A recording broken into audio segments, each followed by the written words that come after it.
katingog, usa ka katawhan.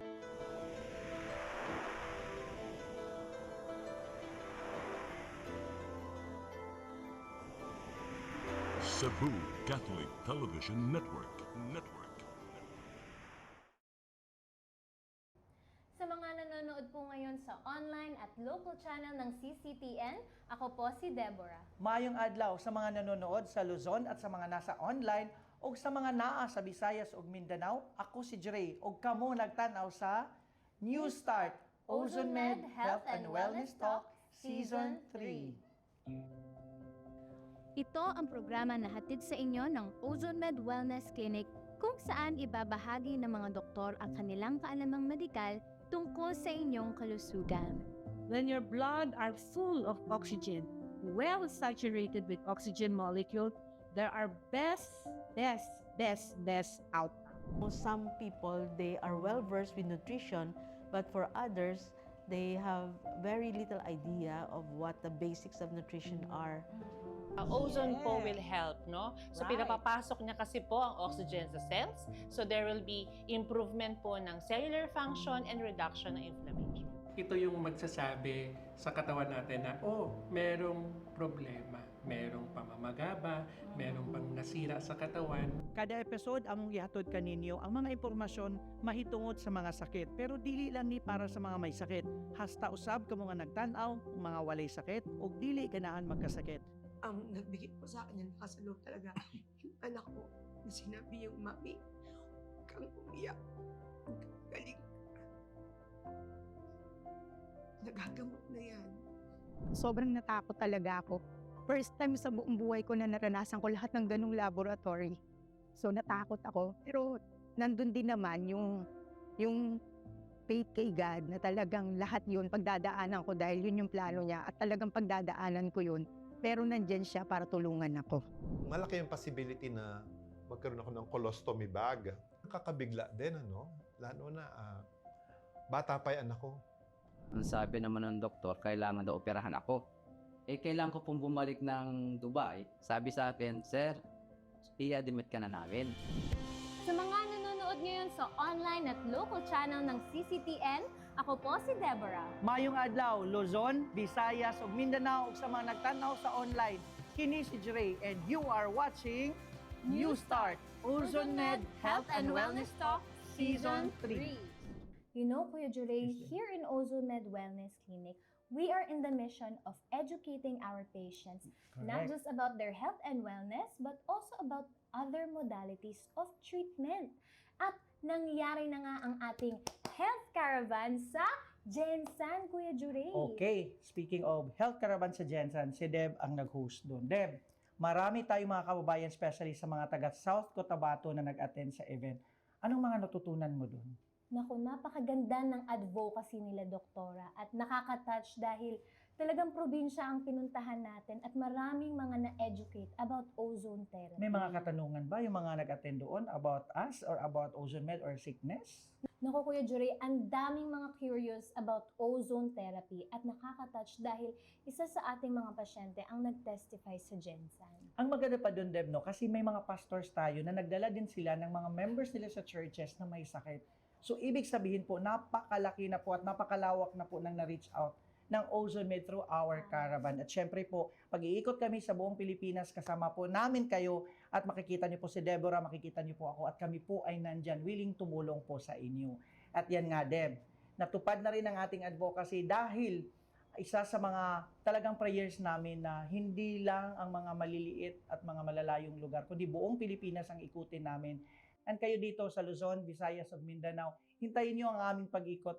At itong programa namin dito sa New Start sa CCTN, ito po ay programa na magbibigay sa inyo ng impormasyon kung unsa may inyong gibati nga sakit karon, kung unsa balatian inyong gibati karon, kay dinhi sa Ozone Med among gi-offer kaninyo ang ozone therapy o syempre ang among mga health programs kauban ng among mga doctors sa bawat branches natin.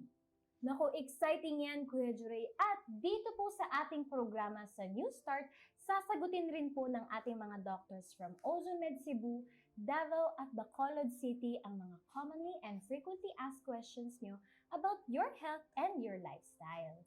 Kini nga programa para kaninyong tanan, mga mapabatanon man or may edad, tungod kay kining ozone therapy nga among gi-offer sa Ozone Med para ni sa may sakit, walay sakit, o dili gyud ganahan magkasakit.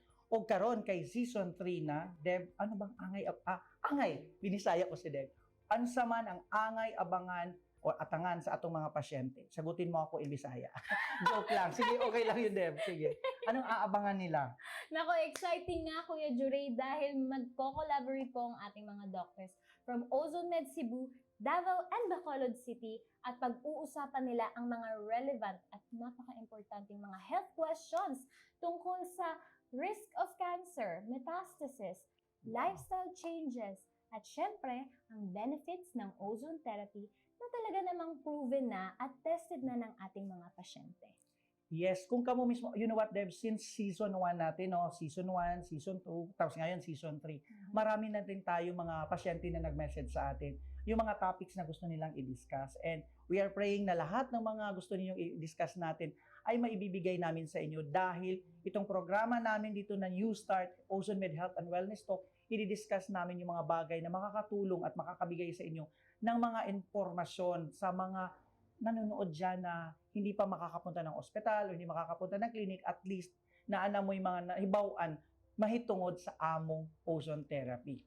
At hindi na po namin patatagalin pa, kasama po natin ang Medical Director ng Ozone Med Wellness Clinic na 18 years breast cancer overcomer na si Dr. Rio Barales. Panoorin po natin ang episode na to. Good day! Welcome to our New Start Talk topic again. Today, we have another episode and continuity of what the causes of cancer, and particularly now that we are talking about carcinogen. With me is Dr. Pauline Tan Ngo. Hello, everybody. I'm glad to be back on this second episode about carcinogens. Ang mga napag-usapan natin, mga classification brought to us by the IARC, no? The International Agency for Research on Cancer. So, group 1 lang natin pag-uusapan ngayon, Doktora. So, Those yes. that are proven carcinogenic to humans. Yes. At number 1 dyan ay ang mga chemical carcinogen. So, ano nga ba to mga chemical carcinogens na to, Doktora? As the name imply, chemicals. Yes. So, but people don't know when they're smoking, they're actually putting chemical inside their lungs. Right. No? Yung tobacco smoke contains benzene, Yes. formaldehyde, and a lot more toxic ingredients. Okay. Ang formaldehyde, yun ang mga preservative natin na ginagamit sa mga specimen natin, ano, Doktora? About the embalming. Embalming. Right. Yes. No, kasi yung mga embalmer are also exposed to this, no? And there's also formaldehyde sometimes in inasal. I'm not saying all inasal, chicken inasal, but I know part of the ways to lengthen their the lifestyle, the life store or shelf life or storage life. Yes. Even fish of the nilagyan chicken. din nila ng formaldehyde para hindi mabubulok. So very unscrupulous practices. Right. Yes. So we have to be really keen. Naaamoy naman natin yan eh. Konti-konti lang talaga nilalagay nila. Hindi marami. Konting-konti. But still there is. Kaya ang lesson learned is to test yung water na yon na pinagbabada ng mga. But we're talking about tobacco, so yeah, we're talking about tobacco. Yeah, okay. So for those chemical content na talagang cautious din tayo. Na-mention mo asbestos. Yeah, asbestos. Naku, sa roof. Yan yung mga material content ng mga roof nung araw. Kaya tinanggal na yan, no? Yung mga kind of roof. Kaya i-check natin kung asbestos content yung ating ginagamit na bubong. Okay. So arsenic also, arsenic compound. Example kaya niyan, ano mga example ng mga arsenic poisonous compound? Din yung arsenic. Yeah. And there are, I think there are certain food that contains, hindi lang, it just slipped my mind as of the moment. But Ang next is aflatoxin. Okay, More common yan. ito. Ito, sa food Oo. naman yan, ano? Opo. Oo, Mm. yung mga peanut. Pag may nakita na kayong mold sa food, except may mga cheese na may mold. Yung mga blue cheese. Okay. Pero these are all good molds para. Pero itong mga molds na to, kaya titingnan mo talaga kung ang kinakain mo mga peanuts ay may mga puti-puti na. Sometimes we don't know sa peanut butter. Oo, Na- kung anong ginamit. Yes. Aflatoxin. Kaya nga noon, tinanggal din sa akin yan yung mga peanut butter. Kasi yun ang common na palaman natin, peanut butter with jelly. And then we put it in our pandesal or sandwich. Okay, so we Even have... in corn, there are aflatoxin in corn. So Right. we have to be very careful. To begin with, yung corn, most of them are GMO also. Genetically modified organism. Another one is lead. Yes, Lead. That's a chemical again. So, lead sa pagkain din sa mga materials like yung mga toys. no? Kaya lead content yung mga plastics na mga Mhm. ginagamit doon, Kaya it causes also carcinogenic molecules, turn into a cancer cells later on. Okay. So yun ang one of the chemical carcinogen example. And there's ano? benzene. Yeah, benzene. Although Chemical people will again. say, ano ba yung benzene na yan? Mm-mm. So they will ask, where do you find benzene? Ano yung benzene? It's colorless. Mm-mm. And then you can find it also in the crude oil, no? Opo. Okay. Kaya sa Amerika din, no? Hindi mo makikita yung mga nasa gasoline boy. Kaya talagang there is a risk of you inhaling the fumes from giving gas to your car. Kaya doon talagang sarili mo at your own risk, ikaw maglalagay ng gas mo. That is why there was an advisory that i-full tank natin so that we won't get exposed frequently. Mag-full tank tayo. Oo nga. And then close the windows habang... Yeah. Hindi So those gasoline boys are at risk. exposure nila sa workplace nila. And then yung mga iniinit ng volcanoes. Mount Canlaon. Yeah, yung forest fire nangyari, fire. The wildfire. Amazon. Yung mga fumes na yun, yung amoy ng sunog, dangerous yun na malanghap natin. Kaya iwasan natin ma-expose tayo doon, no? Of course, yung smoke from the cigarette smokers, no? Yes. Kaya nga may mga secondary, nagkakaroon din ng cancer yung mga secondary exposure or secondary... Secondhand smoke. Secondhand smoke, oo. Kasi, katabi sila lagi nung nag-i-smoke, no? Yung mga tatay na nag-smoke, may third hand pa nga. Those that are smoke in the clothes, in the hair, in the hands, in their breath. So that's the natural source ng benzene. Pero may human-made sources din ng benzene. Ayun. Ano-ano itong mga to? Itong mga product na to. No? Mga byproducts yan ng mga coal distillation, mga crude oil na refining. Ayan, yung mga yung mga refining company na nandyan sa Bataan, no? Mga workers na yan, talaga mga high risk din sila. And we'll see how many of them are being exposed with a lot of this chemical, and then later on in their life, talagang part ng yung risk. So, nagde-develop sila ng cancer sa companies or factories that made this product, like consumer products, no? Yes. Mga plastic and resin. Yes, So, di ba maraming ngayon resin na mga artwork or mga jewelry, but when you are working with those and you don't take care, you are exposed to the resin. Kaya importante na may full gear din tayo, no? Kaya hindi natin maiwasan din. And the mere fact na pag na-touch din ng skin natin, no? Dangerous siya. Like rubber also, the lubricants. Yung mga ginagamit sa mga car, no? Oil, lubricants. And even detergent, doktora. Oo, detergent, Kasi nakakatakot, mga chemical no? din no? There is a company na nagpo-produce ng organic detergent. Really come from the coconut. From the coconut and yung mga allergic reaction. Kaya sometimes yung mga laundry woman, talagang kitang-kita mo, laundry woman siya dahil iba-ibang klase ng detergent ang nagagamit niya, expose yung kamay niya. Kaya we have to wear our laundry gloves, sana, ganun, ano. So we really have to take care and cover our body with a lot of, kung exposed ka rin lang naman sa mga chemicals na to. No? You know, my aunt, yung madre ko na aunt, she taught me how to make detergent. Tapos binigyan niya ako ng recipe. Sabi niya, bilhin mo to. So sabi ko, saan kaya to nabibili?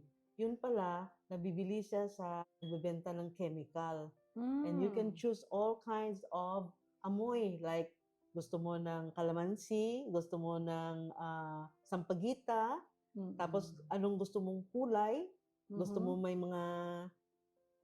mga colorful na dots na ilagay mo sa detergent. So, that was the time I realized that we are washing our clothes in chemicals. Right. Nakakatakot. Sometimes may mga babies din, ano? That's why may mga rashes because of the detergent that they are using. And Fabcon also. Ang mga Fabric conditioners. Fabric conditioners, no? So we have to be keen also of choosing pesticides. Mga pesticides na yan, ng mga farmer, no? In their workplace, like, talagang kitang-kita mo, like doon sa Mindoro, nakikita ko talaga yung too much exposure of the landfill ng pesticide. Kitang-kita mo na yung kulay gray na. Hindi siya fertile soil talaga. Kasi ang fertile soil, parang red, red-orange pa siya no? Yung fertile soil. But with a lot of pesticides na, kasi for commercial purposes, no, talagang buhos yung mga pesticides niya. Kaya, lahat po tayo ngayon ay exposed talaga to a lot of pollutants. Kaya mas maganda pa rin na meron tayong own backyard, own farm. Okay, I challenge of you, no? Kung gusto niyo mag-raise up ng chicken, raise up an organic chicken or free-range chicken that you know what you are feeding to the chicken. So that hindi kayo makaka-take ng formaldehyde na sinasabi ni doktora, no? Or any injection na inilalagay din sa mga chicken ngayon, no? To make it bigger and weight, no? Kasi per kilo ang bayad natin ngayon. So there are pros and consequences. That's why we have to be aware of what we are buying and aware of what we are taking in, no? Sa mga gamit natin sa bahay, no? Inks, dyes, and paints. Kaya walang painter or pintor na mahabang buhay because of the chemicals found in paints, including toluene. Mga sanitizers, antiperspirant, yan, yung mga inilalagay natin sa sa ating underarm para hindi mangamoy, ano? But these are all chemicals. And also vehicular exhaust. Kaya in highly urbanized places like Manila, like New York, like Tokyo, maraming exhaust. And also industrial emissions. So polluted. What can you say about the tawas powder that we are, sometimes our mga kababayan are using instead of buying the commercialized, Before I used to use tawas, but it is aluminum. So, okay. Yun naman ang papasok naman sa brain natin. Aluminum naman siya, no? Dementia naman. Dementia at pumapasok po yun, ano? Pumapasok yun sa ating mga underarm. Remember, this again, another part of the skin, no? The body, our body is full of the biggest organ, which is the skin, no? Even our scalp are also skin. That's why. Pero yun nga, ang antiperspirant, we're supposed to perspire and get rid of the toxins, pero it is counterproductive kasi hindi niya i-allow na mag-perspire. Yung antiperspirant, diba? So, pangit din yun. Oo, yan. Kailangan talaga maligo. Para maalis yung mga belly, yung hygienic purposes natin. Maligo. Pag hindi naliligo talagang, it is you who is talking about. Yan na yun. Kaya maiwasan natin. Naturally, we have to really take a bath and then use a proper soap. Organic soap din Baking ngayon. soda Oo. pwede. Yeah, Diba? the baking Sa mga soda. kilikili. Right, mga ginagamit Yun. natin. Madaming purpose ang baking soda. It's an organic Yan. compound, that cleanses, Mhm. that cleanses and make the leaves more colorful at chlorophyll niya. Talagang bonggang-bongga, doktora. Ginawa ko yan kasi nung nililinis ko yung mga gulay, sabay-sabay ko yan, lilinisin yan. Meron akong brush ng mga leaves na yon ginagawa namin. And then, we make babad muna in a basin of water, 1 liter, 2 tablespoons of baking soda. All of the leaves turn into green. Wow. Yung medyo green, yellow-yellow na siya. Tapos yung broccoli, especially broccoli, medyo dilaw-dilaw na siya. Pag binabad mo siya sa baking soda, doktora, kulay green. At saka crispy siya pagka in-steamer mo siya. Kaya baking soda is also good. You Sample can lang put yun that. ng physical. Right. I mean, sample lang yun ng chemical carcinogens yung kinuwento natin. There's a lot more. But Lot we will move more. on to the Second part, the physical carcinogens ano naman naman. physical Ayan. carcinogens? Ano naman yung mga physical na yan? Number 1 dyan ay ang sunlight. Ayan. Kaya hindi din po tayo dapat madalas at matagal sa araw. Kaya mga nagbuburakay, hindi po tayo magsa-sunbathing.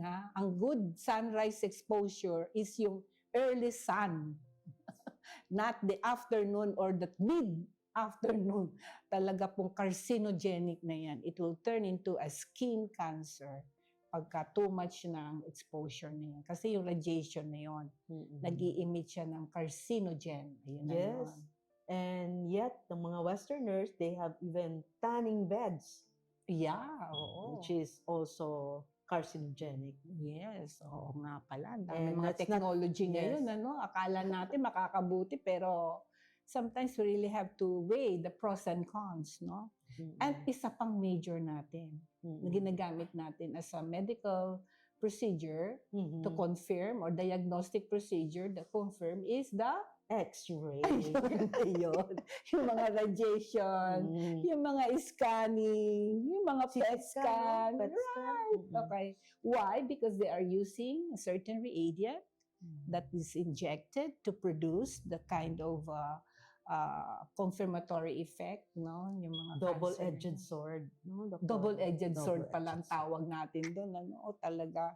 So, i-weigh din natin. That's why a lot of the physicians are checking the creatinine, the function of the kidney, whether the pros and cons of using a dye. Actually, they are really using a dye in the scan. Dahil na, tsaka may radiation pa. May radiation pa, yung too much exposure sa heat. Yung sa heart, they use gadolinium. For the cardiac MRI, they use gadolinium. And yung gadolinium, it's very toxic. It's just like when you pour paint into the sink, hindi yan nalalabas. Iiwan yan sa tubes. So, pupunta yan sa kidney. And after a few years, kidney failure. So, gadolinium. So, for myocarditis, we usually, although it is considered a gold standard, cardiac MRI, I usually don't request. It's Kasi very expensive also. Expensive and an invasive procedure. So, doon muna tayo sa conservative, na makikita naman natin na would also give us a confirmatory of our diagnosis natin. Okay? So, not all of those procedures also just say, and one procedure would say it's confirmed already na cancer talaga to. That's why there is a keen skills of a certain physician to know what's the best for the patient na marirecommend natin. Okay, and the third one is the biological carcinogen. ano naman itong mga biological na to? Bio, Buhay na buhay. mga viruses. So, Katulad nung yung mga...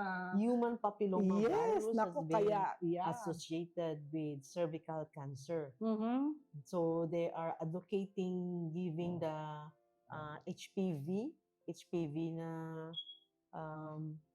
yung Vaccine. vaccine. But I'm Right. thinking that if you are not sexually promiscuous, Correct.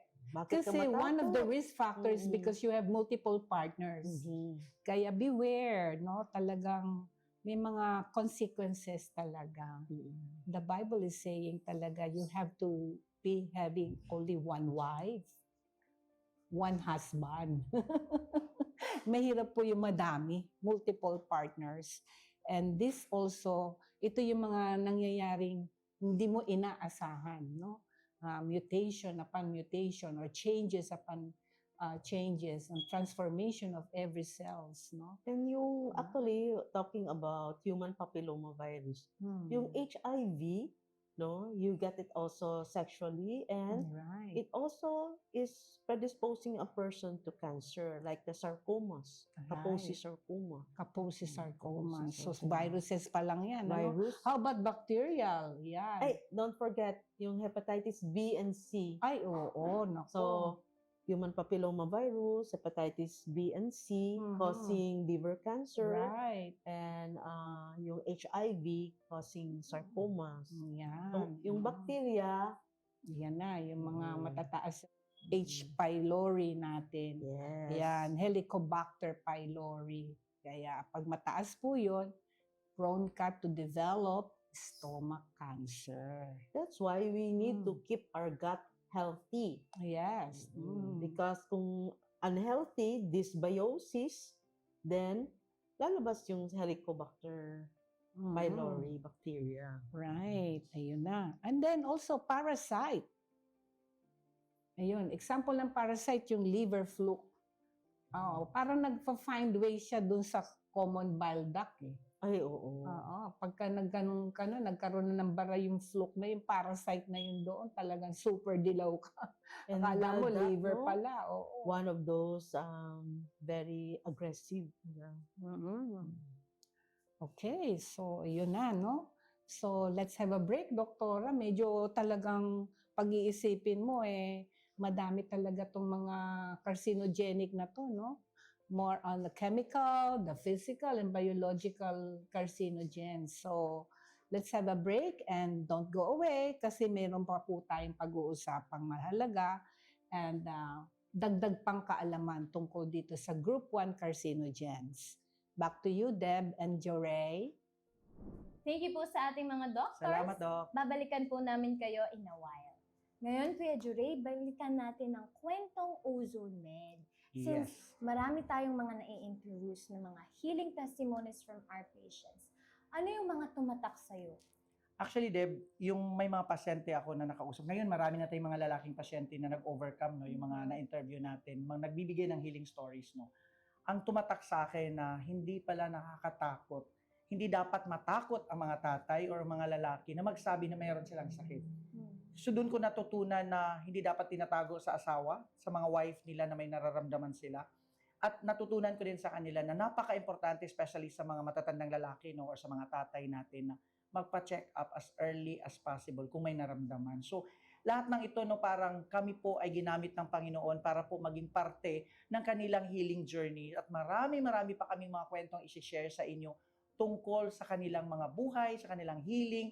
At syempre, nagsimula sa walang pag-asa, ngayon nagkaroon na ng liwanag mula sa ating Panginoon na may kagalingan mula sa Panginoon through ozone therapy. Yes, agree ako dyan, Kuya Juray. Ang dami na din talaga nating narinig ng mga healing testimonies na talaga nga namang nakaka-inspire. At naging inspirasyon sa madami nating mga pasyente. Ikaw, nag-i-interview ka rin ng overcoming journey. Ito po yung overcoming journey po, ito po yung mga after 1 year or 2 years na nag-share ng kanilang testimony. Anong mga natutunan mo doon? Naku, ang dami dahil nakikita ko kung paano gumalaw ang Panginoon sa buhay ng isang pasyente at kung paano niya pinapalabas talaga yung mga miracles ni Lord dahil ang daming favor na nabibigay sa mga pasyente pag meron lang silang faith and trust kay God. Nakakatuwa minsan, no? Kasi nakikita mo sa kanila yung inner peace. Tama. Di ba yung dati nung in-interview ko sila, yung alam mo yung loob mo, kulang talaga sa paglaom sa Bisaya. Pero nung na-interview mo na sila, nung nakikita mo yung joy, yung dati hindi nagli-lipstick, ngayon magandang-maganda niya na nakapag-makeup na. Syempre, yung mga makeup natin, yung mga organic po ito. But gaya nga ng sabi ni Deb, no, na bago ang buhay nila through the blessing ng Panginoon through this ozone therapy. At ngayon, isa na namang storya o isa na namang healing story ang aming isi-share sa inyo mula sa isang pasyente na tulad ng sabi ko, nawalan talaga ng pag-asa. Nawalan pa ng pera, financially, hirap na hirap, but look what the Lord has done sa buhay nila. Nako, nakaka-excite. Panoorin po natin ang isa na namang healing story ng isa nating pasyente dito sa Ozone. Pagkapako dito, sabi ko matigas. Tapos natakot ako, hindi ako nagsasalita sa bahay. Tapos sabi ko nung after 1 week, sabi ko, anak, parang hindi iba sa akin. Pagkapa niya, mama, na-research ko, sa iyon parang delikado kung anon. Kasi nabasa ko adenocarcinoma with globular feature, sabi niya, nakalagay doon. Naintindihan ko yung carcinoma. Sabi niya, if I were you, ma'am, patanggal mo breast mo. Ako si Linda Arbulabura Lumarcha Labura, 65 years old, nakatira sa Exodus Floodway, Taytay Rizal. November 21, na-diagnose ako ng stage 1 breast cancer. At first, hindi ako talaga, anak ko, ang nagkaroon ng symptoms. Yung pang-apat ko anak, yung breast niya sumakit hanggang likod. Tapos, sabi ko, magpa-ultrasound. Sabi niya, done pa ultrasound. Sa kanya, negative, deny daw. Meron siya nito parang napaso na sa babaw. Sabi ng doktor, pwede patanggal, pwede hindi. So, ako naman yung nagkaroon ng curiosity, nagkaroon ako ng awareness. Ako yung nagkaroon ng self-examination. Nag-examine ako talaga since health major ako eh. So, alam kong ano ko. Pagkapa ako dito, sabi ko matigas. Tapos, natakot ako, hindi ako nagsasalita sa bahay. Tapos, sabi ko nung after 1 week, sabi ko, anak, parang hindi iba sa akin. Pagkapa niya, mama, na-research ko, sa iyon parang delikado kung anon. Kasi matigas yan, hindi gumagalaw. Ang benign, gumagalaw right. Eh di, magpa-ultrasound ka na. So, nagpa-ultrasound ako sa private, Taytay rin. Yun na nga, sinabi sa akin nung nag-take ba ko, sino ba siyang, technician, ma'am, meron ka 1.66 o round of 1.7. So, dinala naman ako ng anak kong sundalo sa Viluna, Friday. Check up ako, sabi agad yung doktor, sige Monday, aning ganda namin operahan. Friday pala, tapos Monday, opera na. Siyempre, hesitant ako, natatakot ako sa operation, nare-nervous ako, tumatig ako 3 o'clock. Yun na, sinalang na ako, inoperahan na ako. Halos more than 2 hours. Sumunod nun, pinalaboratory na ako. At December 14, result. So, December 14, hooking ang mga anak ko, binay. Pero pagdating ko sa bahay, yung doktor nga natakot pa, 2 beses pa akong binalikan. Sabi niya, ma'am, sorry ha. Kasi nabasa ko adenocarcinoma with globular feature, sabi niya, nakalagay doon. Naintindihan ko yung carcinoma. Sabi niya, if I were you, ma'am, patanggal mo breast mo. Di sabi ko, tapos chemo, sabi ko, kuya Tarno. Nung nasabi ko yung balita, umiyak sila kasi sabi ko, cancer, stage 1, umiyak na. Kinabukasan, manugang ko, si Daniel, tumawag sa akin sa office na, sabi niya, Gita, try mo ozone. Sabi gano'n. Sabi ko, ozone? Sabi, tumawag ka sa ozone, Tita. Sabi, tignan mo sa FB. So, tumawag ako. It happened, no, sumabot ang ono. Sabi ko, ang hanggang lapit. Sabi ko, yun na. Tapos, nung pumunta na ako rito, na-schedule na ako for consultation, sinabi sa akin ni Dr. Christine Desillas na dapat bago ka ma-check uli ng Binduna, kasi nasa akin na yung result, magpa-ozone ka na. Sabi niya, Kaya December 23, 2021, yun ang start ng ozone therapy ko. Tinakbo ko na agad dito dahil ayoko nga umabot ako sa chemo eh. Kasi yun eh. Very active ang ozone sa akin dahil hindi ako napapagod. Walang pagod, walang antok. It's very active kasi every week ang ozone sa akin. Walang pain. Nalimutan ko nga bago opera ako noon eh. Kaya nga after 2 years, bumalik ako sa Binduna. Pagbalik ko, 2023 na. Yun na. Tinignan nila ako. Tinignan nila. Pag-check, ihawad sa akin damit ko. Sabi na, ang ganda ng bus mo, ma'am. Sabi gano'n. Walang take na. Tapos, in-interview na ako. Nag-interview na ako. Sabi ko kasi, ma'am, nagpapa-ozone ako. Sabi niya, ano sila doon? Hindi nila alam kung ano yung ozone. Yun, ma'am, ay nag-traveling sa akin. 2 years. Wala. Tapos, sige ma'am, ito gagawin natin. Mag-ultrasound ka uli. Tapos, magpa-CT scan ka.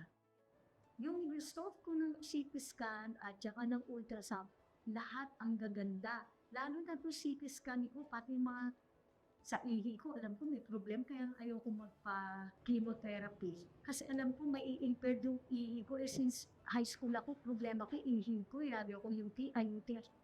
Yung lumabas yung result, lahat maganda. Ang ganda. So lahat na. At kung ano talaga ng effect ng ozone sa akin because of the ozone. Kasi sabi ko, maganda ang result sa akin ng ozone therapy. Simula no, tapos yung diet ko, abrupt ang changes ng diet ko. Kasi sabi nga dito kanila man, marami ng bawal ko. Hindi ako mahilig sa gulay. Automatic, kumain ako ng gulay. Yung asin ko na bago, yung mantika, olive oil. Lahat yun ang bago, pati ang suha ko, apple cider vinegar. Lahat yun, naging positive sa katawan ko. Isa na lang na result. Kailangan mo magpamammogram. Pumunta ako ng Makati, nandun ng painless, talagang painless. Pagdating doon, wala na namang nakita. Kaya nung sinabit yung result ko na sa Binduna, plus yung aking sa kanila galing na ultrasound, lahat maganda na. Sabi na lang ni doktora, wala ka na sa akin. Annual na lang ang check-up mo. Tapos ito nga, tumor marker ako. Ang ganda na result ko, ang baba na ng mga result ko. Sabi ko, thank you Lord. Talagang ginawang maganda lahat. Pati ozone ko lahat. And that's that. Kaya sabi ko, thank you Lord, thank you sa lahat ng ginawa mo. Binago mo buhay ko. Kaya, sabi ko, talagang magaling na ako. Kasi, sabi mo yun itong result ko. Yung naging wala yung result ko. Sabi ko, bumagsak na talaga yung ko, malinis na yung sistema ko. Ang gagawin ko na lang, i-continue yung ko na ganun lang lagi. Matapayo ko sa inyo, kung kakayanin lang ninyo mag-ozone therapy kayo for wellness. Sa mga walang sakit, gamitin niyo yan. Kung may sakit, mas lang kung dapat niyong gawin kasi iti-treat kayo. Yun ang i-advise ko sa inyo.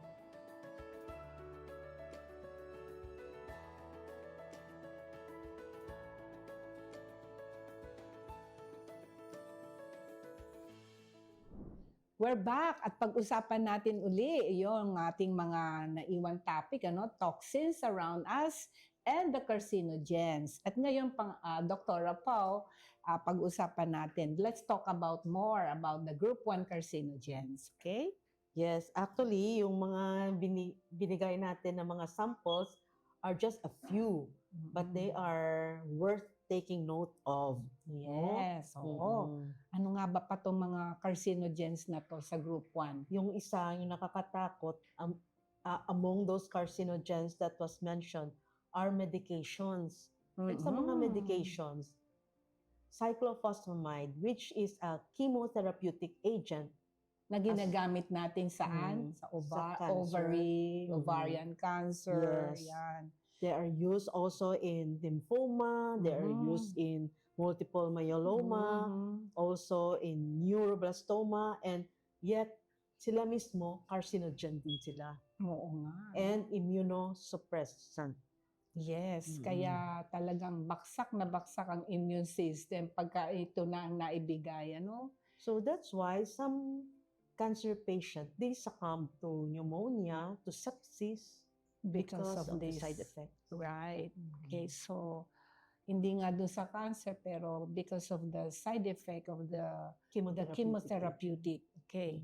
Another one is cyclosporine A. Okay. Again, chemotherapeutic agent. Talagang mga chemotherapy din, ano, mga pros and cons. That's why keen din talaga ng ano, how the oncologists are really titrating all of those, what's the measurement of the usage of the chemotherapy for a certain kind of patient. No? Even tamoxifen, I remember, binibigyan din ako lifetime na yung tamoxifen ko sana. But of course, I decided not to. Because I have seen a lot of bad side effect of it. And when I collated, and then nag-respond naman ang katawan ko dun sa therapy na pinili ko, and that's really make me very more confident of using this until now, yung ozone therapy nito. That's why it's a natural approach actually. It's a natural approach of making your immune system very, very strong. Okay? And for ladies, yung isa is the estrogen menopausal, yung HRT, hormonal replacement therapy. Oh, estrogen. yes. Oo. Yung iba naman, oral contraceptives. So, I would really strongly advise our childbearing women and menopausal women to really think through before accepting certain medications. Estrogen, and progesterone, hormone replacement therapy. Yun. Mayroong bioidentical hormonal replacement therapy din tayo na ini-introduce. But these are all natural, in a natural form. That's right. So, hindi siya synthetically made. Okay, so these are some of these carcinogens, no? Na galing doon sa mga chemotherapy reagent na ginagamit din sa mga may cancers, no? Okay, so another example pa. Yung palagi natin ginagamit mulang baby hanggang matanda. Proven na pala na carcinogen. Yung talc. Talc. Talcum powder. Talcum I grew powder. up putting a lot of talcum powder in our neck area, sa kilikili, lahat. May pulbos, no? So, but, you know, they lost a class act suit. Yung Johnson's and Johnson's. I think a couple of months ago. Right. Because of this. The effect. The effect of yeah. Usually, even the cosmetics. Okay, I remember, pagka nakita niyo po doon sa mga cosmetics mo, mga foundations mo, meron talaga tayo pong specialized makeup, no? Na for cancer patient. I remember when I was preparing for my treatment, dumating yung una muna mga beauty cosmetic product kasi syempre mawawalan ka ng kilay, magiging pale looking ka. So meron kind of lipstick talaga na natural at wala siyang propylene glycol. Remember, these are words, no? Propylene glycol na nakadagdag sa mga cosmetic lines, no? Or even yung mga lotions na mga paraben, yung mga parabens. Ano ba? Cadmium sa lipstick natin. Cadmium. Kaya okay na lang yung oil for shining. Okay, so very keen din tayo. While you are undergoing all of those treatment, I really suggest na gamitin natin yung mga organically made, no? Na sabon, lotion, lahat ng mga ginagamit at pinapahid natin sa ating katawan, no? Para hindi pa maka-add up again ng carcinogenic formation molecule sa ating katawan. Kaya maingat tayo doon sa mga makeups natin, mga cosmetic lines, no? Mga glues na ginagamit natin, nasisingot natin, no? Lahat 'yon. Kailangan Even ang nail polish. Ay, oo. Naku, bawal sa amin ng ang may cutics. Kasi chemical yun eh, no? Yung pinipaint mo yung yung mo, yung mga May added pa ngayon, kuko. doktora, yung ilalagay pa yung mga acrylic. Para matigas na matigas, hindi talaga siya tatanggal. Chemical siya. May mga ionizing Radiation din, nakaganong ka, no? Naka-sunbathe, parang sunbathing, eh, no? Pero before that, may pinapahid din sila. Another chemical yun. Yun na nga. To make it more, Tapos hindi maka-breathe yung nails natin. Kasi ang kapal-kapal na, diba? Hindi maka-breathe. On top of that is chemicals. Right. So, dati, guilty ako yan. Dami ko nang pinagsisihan. Ako, I'm still, pud-pud talaga ang kuko ko kasi di tayo makakapag-IE pag mahaba ang kuko natin. Even naka-gloves ka, parang Buffing na lang. May mga buff para mag-shiny. Shine, yes. And then you buff can na use calamansi and baking soda. Makinis talaga yung kuko. Ayun. Baking soda and calamansi. Oh, I remember using baking soda as a mouth rinse din. Oo. Yeah. Maraming Wala use yung foul smelling sa bad breath. Kung gusto mo rin lang, Okay, so, balikan natin uli yung mga causes ng na to, ng cancer, no? And these are the 3 that we have discussed before. And to summarize natin yan, no? Mga causes of cancer. So, yung isa na mention mo, Doktor. Na-mutate yung DNA. Damage yung DNA. Tapos yung replication ng cell, naging erroneous. So, ang second is chronic inflammation. And this is long-term exposure. Hindi nila naramdaman. Pero chronic inflammation may promote cancer cell development. Meron ako dadagdag. Okay, so there are food also that causes inflammations eh. And like the nightshade food, nightshade talong. Mga nightshade siya that causes arthritis and chronic inflammation. Kasi pag chronic nga, matagal ka nang inflame, hindi mo iniintindi, talagang nagkokos ng gusto ko naman yung tortang talong. But not everyday naman ng talong. Especially, kasi yung mga buto daw noon, hindi masyadong nadadigest at nagkokos talaga ng chronic inflammation in the gut. So, if you are, at least, variety of all of these vegetables that we are, kasi sometimes may tendency tayo, isang linggong talong, isang linggong Pero ang okra has a big, like when you are eating the 5 fingers, lady fingers kasi yan, 5 pieces of the okra, it reduces your blood sugar. May studies na gano'n. So, nakakatulong. Pero anong size ng okra? Hindi naman pwede yung mahaba na gano'n kasi ang hirap namang nguyain. Mas maganda yung mga mga 3 inches lang, baby okras. Okay, so pandagdag lang. But if you are always in a chronic inflammatory state, talagang kailangan gawan natin ng paraan, no? One of those is kung kayo ay maga, like you can take a practical way lang naman to ng sauna, no? Sauna bath.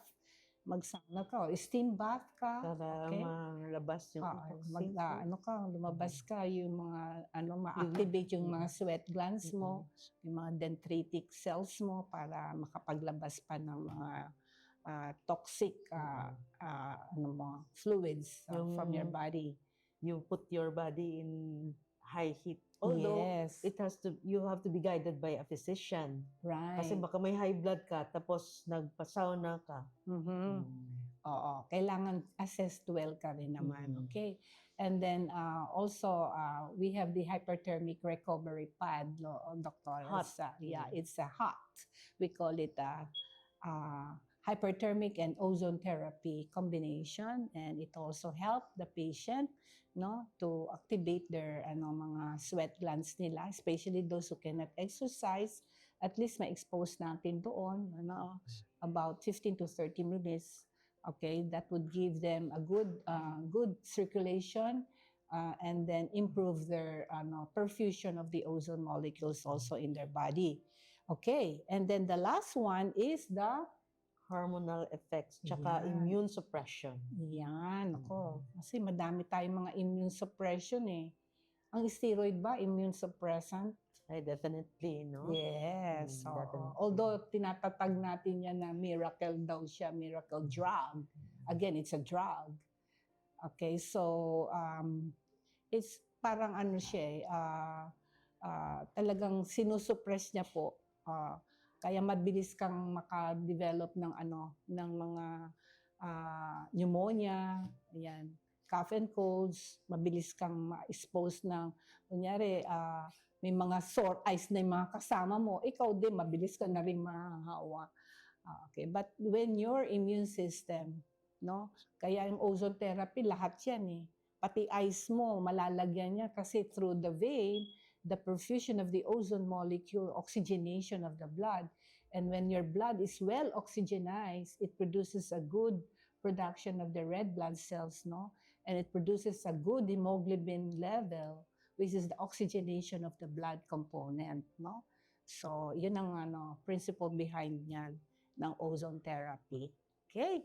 So, with that, talaga, I hope na tutunan po ninyo yung topic na ito, mga toxin around us, Isa-isahin po natin, i-check ang bawat corner of our house, magmula sa kitchen, ano ba yung mga cooking ware natin, ano ba yung mga nandiyan na spices na hindi natin kailangan na nando sa ating pagkain, Yung mga additives like, mag-mention na tayo, monosodium glutamate, tinanggal talaga yan sa akin, Kasi ang nangyari, pinakita din sa amin, yung monosodium glutamate, which is also sodium, natatrap siya sa cell, hindi siya makalabas. Paano ko yung cell na yun ay sick at hindi siya nagfa-function well? Di talagang trap na trap siya. Sometimes, those who are fond of getting into a lot of the monosodium glutamate end up to have a bone cancer. Doktora. Kaya, yun na yun. Mahirap din naman. So, I hope you will be still, tune with us in the next episode of the New Start Talk, and thank you very much. Greet natin ng mga kababayan natin dito sa Bacolod, Dr. Pao. So, dear listeners, wherever you are, and most especially sa mga Bacolodnons, kag mga Negrosanon, if you have patients or you yourself is suffering from cancer, just take note that there are other mode of therapy aside from chemotherapy.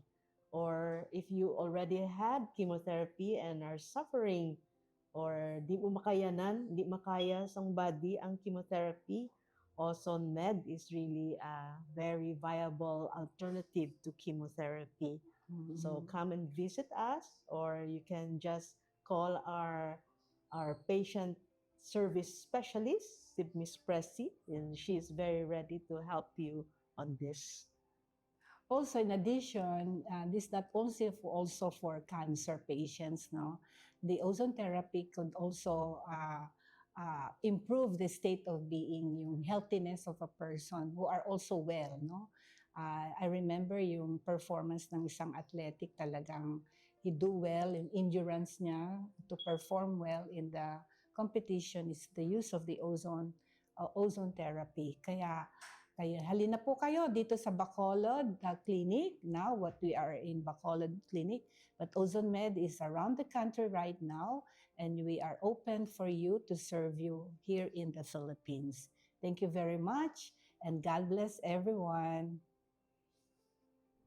Daghang salamat po sa ating mga doctors at sa inyo pong nagsubaybay ng ating episode for today dito sa New Start. Umaasa po kami na marami kayong natutunan at marami kayong mababaon na gusto nyong ma-share sa inyong mga kakilala dahil mas marami pa tayong matutulungan pag sinishare at kinukwento itong palabas nito. And you know what, Deb, nung umikot ako sa Cebu, nung umikot ako sa Davao, hinanap ka ng mga pasyente kasi gusto ka rin nilang makausap at magpasalamat sa atin na through our program dito sa CCTN, daghan ka ng mga fans, mga followers, kasi naging blessing daw tayo sa buhay nila. So, are you Praise excited to God. meet them? Sa mga caravan, makikita niyo po si Deborah na mag-host ng ating caravan. Kaya abangan ninyo, kung saan man kayo dito sa Philippines, abangan ninyo kami. At kung kamo, binisaya ko Tagalog, no? Kamo nga mga nagtanaw karon kung gusto mo nga makapakonsulta sa atong mga clinic, especially sa Ozone Med, Bacolod, dito sa Bacolod po yan, Davao and Cebu, tanawa ni mga QR code nga among gibutang karon sa inyong mga TV screen kung asa man mo karon, nakita ninyo sa buong episode mo gawas or ni gawas ang atong mga QR code iskana para makakuha mo og special discounts o mga privileges sa mga branches na yan sa different Ozone Med services. Busa, iskana na, i-share na ninyo. Yes, and to know more about ozone therapy, please visit our Facebook page, Ozone Med Wellness Clinic, or our website, www.ozonemedclinic.com. Please follow us on all of our social media accounts sa Instagram po and sa TikTok. Ako po si Deborah. Magkita-kita ta sa sunod nga episode din hilang sa CCTN Channel 47 o sa mga cable channels nga inyong matanawan sa inyong mga probinsya. O syempre, makita ninyo ang atong mga live airing sa atong CCTN page na among gi-share sa among mga pages sa Cebu, Davao o sa Bacolod. Busa, padayon mo sa pagtanaw sa among mga programa, padayon mo sa pag-follow sa among mga Facebook pages o sa among YouTube o i-follow sa ninyo ang CCTN Facebook o YouTube at channel. Ako si Jure, o kamo nagtanaw sa New Start, Ozone Med Health and Wellness Talk, Season 3. At ang next week. So yung pain na question po ninyo, ano ba talaga ang pain? Ito yung parang, kanina sabi ko, parang alarm system ng katawan natin. Ito yung magsasabi sa katawan natin na, oh, merong problema, merong pamamagaba, merong pang nasira sa katawan, merong bang mga irritation sa nerves natin, o iba pa, like kulang sa oxygen. The simple dysmenorrhea po natin, monthly meron po silang gano'n, monthly visit. Pero kapag sobra na, medyo matagal na yung pain, at doon na sila nagpapacheck up sa mga nila because of the prolonged and super sakit na dysmenorrhea. So yun, parang isang signal na rin yun na, oh, baka cancer na yun, o baka mayuma na yun sila. Ozone Med Wellness Clinic New Start. Napapanood every Saturday 8 to 9 a.m. Og ang replay airing matag Miyerkules 1:00 hangtod 2:00 sa hapon. Dinhilang sa CCTN Channel 47. The CCTN Sinulog 20